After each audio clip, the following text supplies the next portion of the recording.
پاکستان اور پاکستان سے باہر بسنے والے تمام دوست احباب کو السلام علیکم۔ دوستو، آج ہم دو ایشوز پہ بات کریں گے۔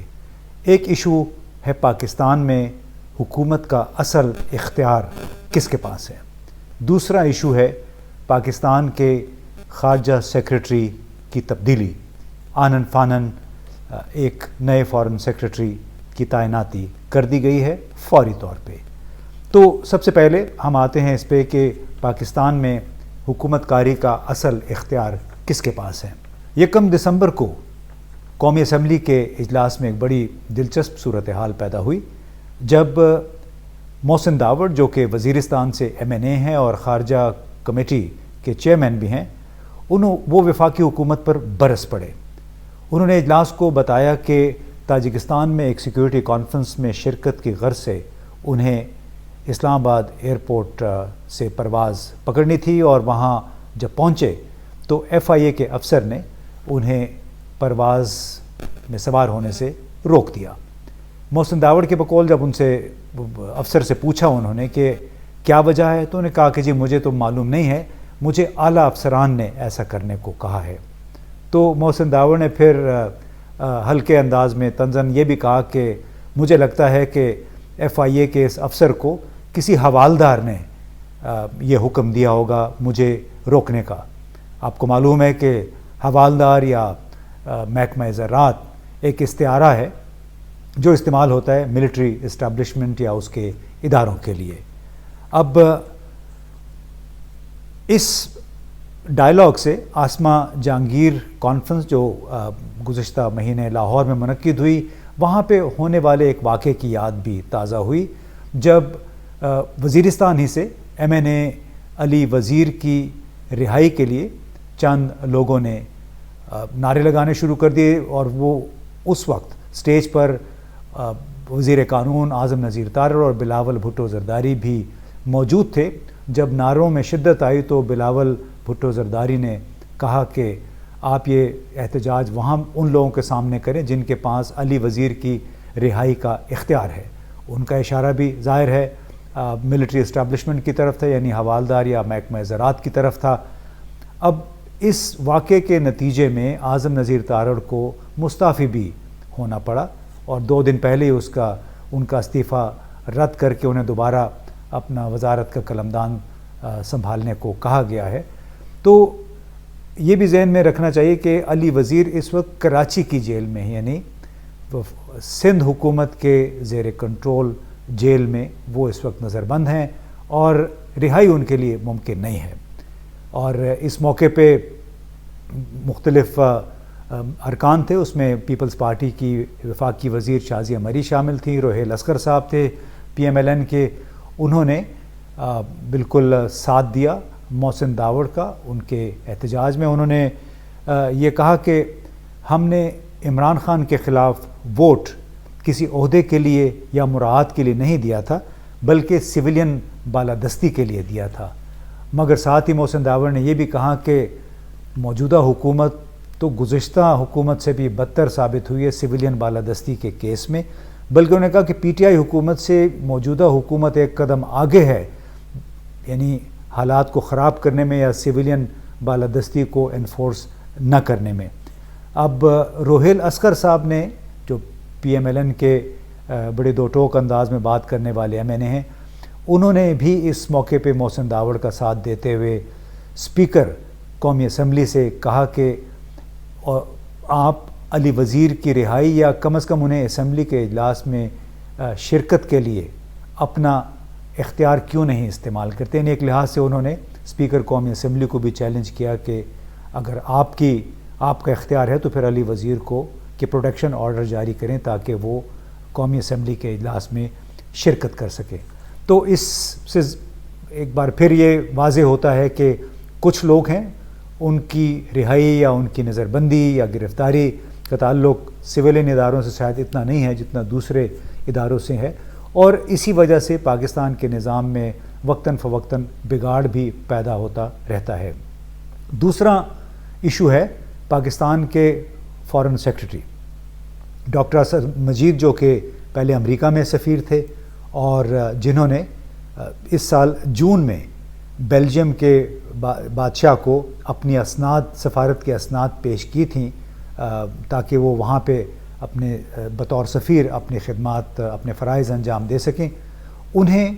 2 دسمبر کو فوری طور پہ فارن سیکرٹری کا چارج سنبھالنے کا کہا گیا ہے. یعنی انہیں نئے فارن سیکرٹری، ہمارے خارجہ سیکرٹری اب ڈاکٹر اسد مجید ہیں. اب تک یہ چارج ایمبیسڈر جوہر سلیم صاحب کے پاس تھا. انہیں 1 اکتوبر کو یہ چارج، اضافی چارج دیا گیا تھا، اور اس وقت تک ڈاکٹر اسد مجید صاحب کے حق میں جو سمری پیش کی گئی تھی فارن سیکرٹری کی، اس پہ فیصلہ نہیں ہو سکا تھا. اب یہ فرض کیا جا رہا ہے کہ چونکہ اس وقت آرمی چیف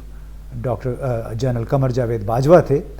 اور بظاہر انہوں نے یا ان کے ساتھیوں نے ڈاکٹر اسد مجید کو فارن سیکرٹری لگانے کی مخالفت کی تھی، جس کی وجہ سے پھر جوہر سلیم صاحب کو یہ اضافی چارج دے دیا گیا تھا فارن سیکرٹری کا. یعنی وہ چیف ڈپلومیٹ تھے اب تک، محض 2 مہینے کے لیے مشکل سے انہوں نے یہ فرائض انجام دیے، جبکہ ڈاکٹر اسد مجید نے برسلز میں صرف بمشکل 6 مہینے گزارے بطور سفیر. اور اس سے چند سوالات پیدا ہوتے ہیں کہ آخر اس سے پاکستان کا امیج کیا بنے گا کہ آپ سفیروں کو ادھر ادھر کر رہے ہیں 4-5 مہینے، کبھی ادھر کبھی ادھر، اور سرکاری عہدوں کی بندربانٹ یا من پسند لوگوں کو ایسے عہدوں پہ لگانا، اور وہ بھی تواتر کے ساتھ تبدیلیاں. تو کیا اس سے ملک کی خدمت ہو رہی ہے، ملک کا امیج بہتر ہو رہا ہے، یا صرف اپنے ذاتی اور پارٹی مفادات کو فروغ مل رہا ہے؟ کہا جا رہا ہے کہ چونکہ ڈاکٹر اسد مجید نے صدر آصف علی زرداری کے ڈائریکٹر جنرل کے طور پہ کام کیا تھا، اور چونکہ اس وقت وزیر خارجہ ان کے صاحبزادے بلاول بھٹو زرداری ہیں، تو غالباً ان کی یہ کوشش ہوگی یا خواہش ہوگی کہ دفتر خارجہ میں، یعنی خارجہ وزارت میں اپنے اثر و نفوذ کو مزید مستحکم کریں ایسے لوگوں کے ذریعے جن کے ساتھ ان کی پہلے سے شناسائی ہے. اور چونکہ ڈاکٹر اسد مجید اور بھٹو زرداری گھرانے میں شناسائی بہت اچھی ہے پہلے سے، لہٰذا ان کی یہ خواہش ہوگی کہ یہاں پہ آ کے ان کے درمیان بہتر شرائط کار اور حالات کار پیدا ہو سکیں. لیکن یہ اس لحاظ سے افسوسناک ضرور ہے کہ جو بھی حکومت آتی ہے، جو بھی وزیر یا وزیر اعظم آتا ہے، وہ ایسے لوگوں کو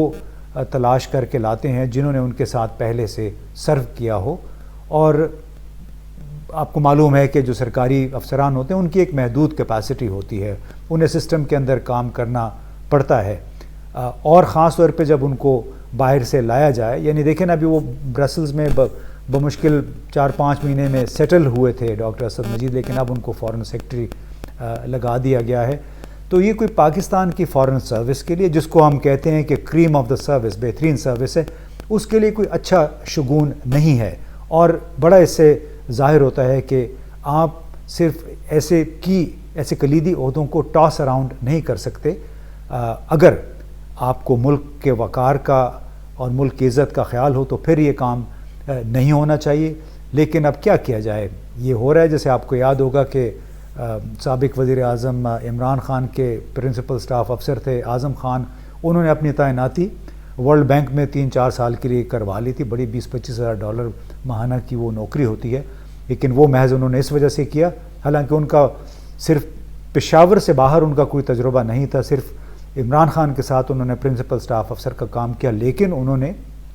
ورلڈ بینک میں ایک بہت بڑی پوسٹ کے لیے اپنی نامزدگی کروا لی. اور یہ بھی ایک عمران خان کے ڈسکریڈٹ میں جاتا ہے کہ انہوں نے اپنے ارد گرد ایسے کئی لوگ اکٹھے کیے جو ان پوسٹوں کے اہل نہیں تھے، اور ان کی وجہ سے ہی عمران خان کو برے دن بھی دیکھنے پڑے، ان کو امبیرسمنٹ کا سامنا بھی کرنا پڑا. حالانکہ اس میں ان کی نیت پہ شک نہیں ہے، لیکن انہوں نے لوگوں کی چوائس میں کوئی بہت زیادہ دور اندیشی کا شاید مظاہرہ نہیں کیا ہے. اب دیکھیے کہ نئے فارن سیکرٹری ہمارے آ گئے، اور اللہ کرے کہ یہ بالکل اپنے پروفیشنل جو تقاضے ہیں اس کے مطابق کام کریں. اور ابھی ہمیں معلوم نہیں کہ ملک کے حالات کس طرف جاتے ہیں، لیکن ہم دعا ہی کر سکتے ہیں کہ تمام سرکاری ادارے سیاستدانوں کے اور فوج کے اثر و نفوذ سے آزاد ہو کے کام کریں، تاکہ اس ملک میں کوئی بہتر حکومت کاری ہو سکے، اس ملک کا امیج بہتر ہو سکے، اور جو سرکاری عہدے ہیں، سرکاری ادارے ہیں، ان میں تسلسل کا ایک تاثر پیدا ہو۔ ایڈہاکزم کی وجہ سے ہمارے اداروں میں بہت بربادی ہوئی ہے۔ خدا کے لیے ایڈہاکزم یعنی عارضی فیصلے، اپنے من پسند فیصلوں سے گریز کیجیے۔